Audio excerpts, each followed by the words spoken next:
My presentation, as you can see, is on HIPAA privacy and security update. Just dive right in. I'm just going to cover a number of points at a high level, but to start off with, those of you who are familiar with this area may be familiar with this HIPAA right of access initiative that HHS, the Office of Civil Rights, announced in 2019. The stated objectives of the initiative are to ensure hospitals and other covered entities provide individuals with timely access to their health information upon request. Generally, that's within 30 days under the current rules, but as we'll see later, HHS has proposed reducing that timeline to 15 days. In addition to providing the access, the initiative seeks to ensure covered entities provide the information in the format requested by the individual if it's readily producible. And the last objective is to ensure that covered entities do not require individuals to pay more than a reasonable charge for the access. And as you see on the slide, since the commencement of the initiative 2 years ago, OCR has entered into 20 settlements, what they call resolution agreements with healthcare providers and other covered entities, resulting from the entity's alleged failure to do one or more of these 3 points that I mentioned above. The settlement payments have been in the range of $5,000 up to $200,000, so less than what we've typically seen in HIPAA settlements in regard to data breaches, which we'll get to in a moment. But on the other hand, it seems like OCR is churning these things out a lot more quickly and a lot more frequently than what we've seen in the past. And the last point at the bottom, I already mentioned, reducing the 30-day response time to 15 days. But as we'll see later, HHS has a number of other proposals on the table that are going to expand individuals' rights to access, and so increase your compliance challenges for you folks if and when those are implemented. Data breaches. As has been the case for many years, healthcare data breaches continue to occur significantly more frequently and cost significantly more than breaches in other industries. Statistics, as you see here, statistics show the average cost of a healthcare data breach in 2020 was over $9 million all in. I think the more meaningful number is the one next to it, the per record cost of over $400 per record. That's been the case for several years now. And if you think about that per record cost in the context of a cyber attack, for example, where you may have thousands or tens of thousands or even millions of individuals affected, potentially you can see how those costs can multiply pretty quickly. Just to take a real world example, one from our own neighborhood, most folks know that a couple years ago, DCH had to close down its non-critical services at all 3 hospitals, Northport, Tuscaloosa, and Fayette, when it experienced a ransomware attack by the cyber gang known as Ryuk, which supposedly operates out of Russia. We know that DCH paid a ransom in some amount that was reported. We know there were lawsuits filed, some of those to do with health and safety type claims, others to do with privacy and security, identity theft type claims. We don't know how those, or whether or how those have been resolved.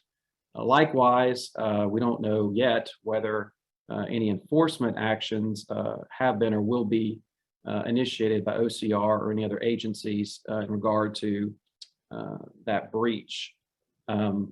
We don't know, but I think the folks in this meeting can appreciate the potential cost to the hospital, in terms of lost revenues when you have to operate at limited capacity, the potential cost, intangible costs in terms of damage to the public perception and your hospital brand, and so on. We don't know the hard cost either associated with any repairs or replacements that the hospital may have needed to make to computer systems or its other intangibles as a result of the attack. And we don't know whether or to what extent any of these costs or losses were covered by insurance. So we don't know. There's not a whole lot of information publicly available, at least in regard to this breach, at least not yet. But hopefully by ticking through these different issues, you get an idea about the potential costs associated with the breach. And again, how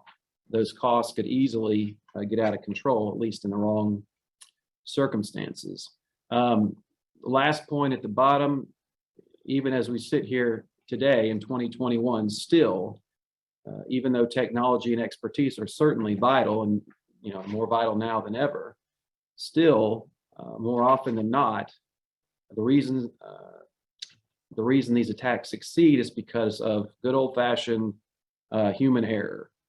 Somebody clicked on a link, somebody opened an attachment, somebody failed to properly configure, to timely update or patch a software application, and before you know it, you have, so to speak, invited the vampire into your house. Likewise, from an enforcement standpoint, more often than not, what gets folks in trouble is not the breach itself, but what happened before, during, and after the breach. That is, what plans and what safeguards did you have in place when the incident occurred, and how effectively did you execute those plans and deploy those safeguards. Speaking of enforcement, interestingly, there have been only 2 OCR settlements in the first 9 months of 2021 that resulted from data breaches. That's versus 8 last year in 2020, 10 in 2019, and over 50 total since the HITECH Act came online a few years ago. The most recent case is Excelis Health Plan, you see here on your slide, paid $5.1 million to the Office of Civil Rights to resolve allegations that it failed for 18 months to detect suspicious activity on its network, thereby, according to OCR, potentially causing up to 9 million individuals' information to be compromised. Here again, as I mentioned a moment ago, OCR's focus was not necessarily on the breach itself, but more on the hospital's failure, again, for 18 months to detect and timely respond to that breach. Maybe the biggest enforcement event of 2021, at least as it pertains to data breaches, occurred in the courts, specifically the U.S. Fifth Circuit Court of Appeals. Back in January, the Fifth Circuit ruled in this MD Anderson Cancer Center. A couple years ago, OCR had imposed a $4.3 million civil monetary penalty against MD Anderson following a series of, I think it was a series of 3 breaches involving what used to be the run-of-the-mill enforcement matter, theft or loss of an unencrypted device. Those of you who have followed this stuff for a while know that, again, that used to be OCR's go-to enforcement action. And very often, OCR was able to negotiate settlements, even though there was no showing that any information was actually disclosed or misused. Well, it's fair to say the Fifth Circuit took issue with that approach. In regard to disclosure, the court said, this is great language, it defies reason to say that an entity affirmatively acts to disclose information when someone steals it. So obviously implicit in that is, at least in the Fifth Circuit's mind, disclosure under HIPAA means an affirmative actual disclosure. Also, in regard to encryption, the court held that HIPAA only requires that a covered entity provide a mechanism for encryption, not that the mechanism is bulletproof, nor that the covered entity warrant that all electronic PHI is always and everywhere inaccessible to any unauthorized users. Again, this is all pretty favorable language, I think, to those of us who are trying to deal with OCR enforcement. Ultimately, the court found that MD Anderson had provided appropriate training and appropriate encryption technology to the folks on its workforce, and that the workforce, or at least a few people on the workforce, failed to follow their training and to and or to implement the available technology did not, at least not in this case, did not give rise to a HIPAA violation. So the case is on remand to the HHS Department Appeals Board. So there, the rest of the story may be yet to be told. And HHS has already started addressing some of the deficiencies here by rulemaking. But that being said, maybe it's not surprising that OCR has been sort of laying low from an enforcement standpoint as it pertains to data breaches during 2021. And it's going to be really interesting, I think, to see where OCR goes next in this area, and especially whether and to what extent folks are inclined to push back against in settlement discussions, given some of the findings of the court here. Another big development from enforcement standpoint is also back in January, Congress passed HR 7898, which is a statute that provides some cover potentially for hospitals and other covered entities who are trying to do things the right way. Specifically, the statute provides that even if OCR identifies a potential HIPAA violation, if the covered entity had recognized security practices in place for at least 12 months prior to the incident, OCR must take those safeguards into account in determining any penalty. Now, the definition of recognized security practices is sort of open-ended, but the statute specifically identifies two existing frameworks as those are going to constitute recognized security practices. That's the NIST cybersecurity framework. That's not really a big surprise, as OCR has leaned pretty heavily on the NIST standards for security purposes for a number of years. But sort of the new kid on the block is the health industry cybersecurity practices, which were published pursuant to this Cybersecurity Act of 2015. I think obviously it makes sense for folks to assess whether and to what extent their privacy and especially their security practices adhere to either the NIST framework or the health industry cybersecurity practices. Hopefully, at least in regard to NIST, you're pretty well down that path already. But if not, again, given the protections they could provide you in an enforcement setting, I think it's wise that you try and come into compliance with those, or at least as much as reasonable, sooner rather than later. I would be remiss, like the other folks here, not to talk at least a little bit about COVID. Back in March and April of 2019, there was a kind of a run of guidance that came out in respect to different issues as they pertain to COVID and HIPAA. Some of this, I would say, is somewhat outdated, but for the sake of time, I'll just skip to a couple of, I think, probably the more critical ones currently. Just a general point about telehealth. Obviously, telehealth has taken a giant leap forward during this time of COVID, and OCR had put in place some what they call enforcement discretion to give some leeway to telehealth providers in regard to privacy and security compliance. But it's tied to, that discretion is tied to the duration of the public health emergency. So, if and when this public health emergency comes to an end, we're going to undoubtedly see new guidance around telehealth. So that's something to look forward to. We get questions about hospitals as employers. What happens if as far as their COVID and vaccination status, what can we do with that?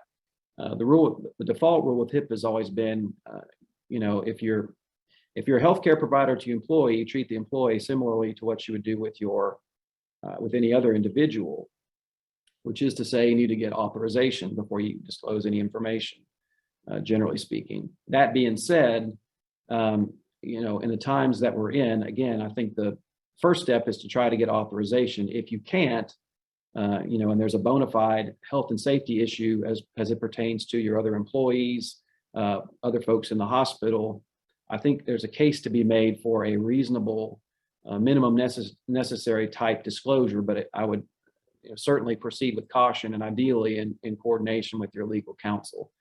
The last point at the end, just earlier this month, Alabama hospitals got a nasty note from our esteemed Attorney General out in Alabama, that is. Evidently, some folks were using this imprint immunization. I don't know if anybody's talked about this already, but this imprint immunization directory to confirm whether or not their employees were vaccinated. And Mr. Marshall said that is no-no. Hopefully everyone's aware of that already, but I felt like I should mention it. Back to proposed modifications to the HIPAA privacy rule. Back in December, HHS published a notice of proposed rulemaking titled Proposed Modifications to the HIPAA Privacy Rule. It's not clear whether or when we're going to see any actual proposed regulations. The NPRM was published just as President Trump's administration was headed out the door.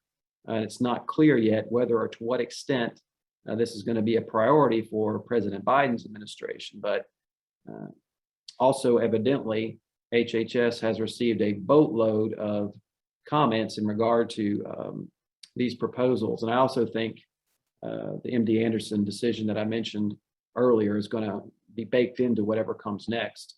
But suffice to say, the folks at HHS and OCR have got some work to do to get those regulations put together. But in any case, I think that the NPRM is important because probably, even more so than HITECH and its regulations that came out a few years ago, this is the most robust attempt to update and overhaul the HIPAA privacy rule that we've seen in, the rule's 25 or so year history. The NPRM takes up 92 pages in the Federal Register. And as you can see here on the slide, it covers a kind of a multitude of privacy topics. This slide just captures a few of them. And just in the time that I have, I'm just gonna grab a few highlights. But if you're the point person for your hospital as it pertains to privacy matters, I think this NPRM is, if you haven't looked at it already, is probably required reading.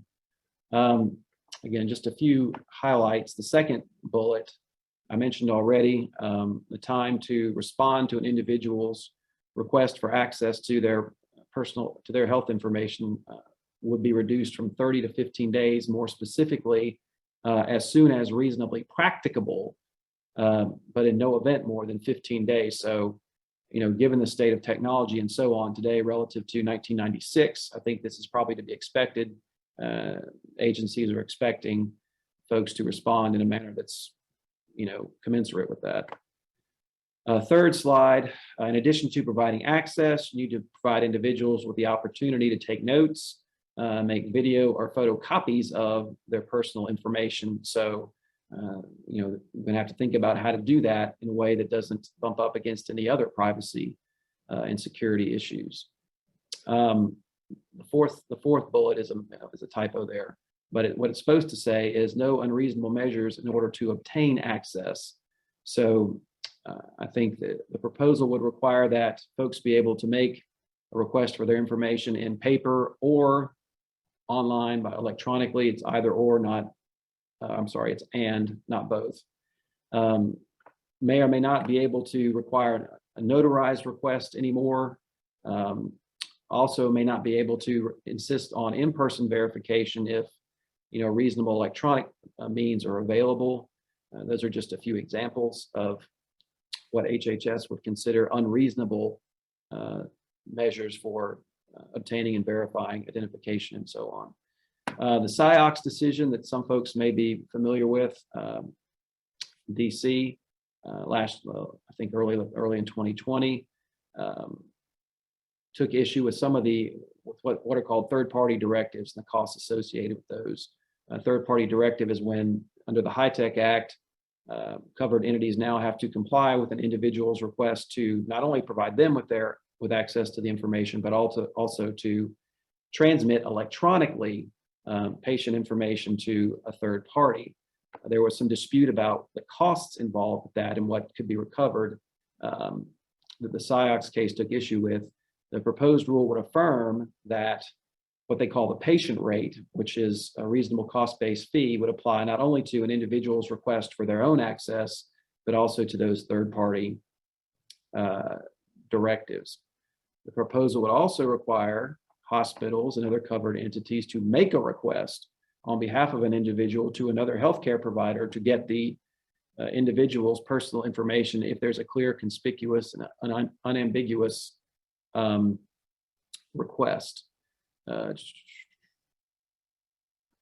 last two, I'll skip down. The last 2 points are interesting in that we get questions from time to time about whether and when to disclose information when there's either a public safety or perhaps a personal health and safety issue involved. The rule would change the language that's involved from a professional judgment in the case of disclosure in an emergency based on the rule the proposal would allow disclosure based on a good faith belief it's in the best interest of the individual versus what used to be a professional judgment standard.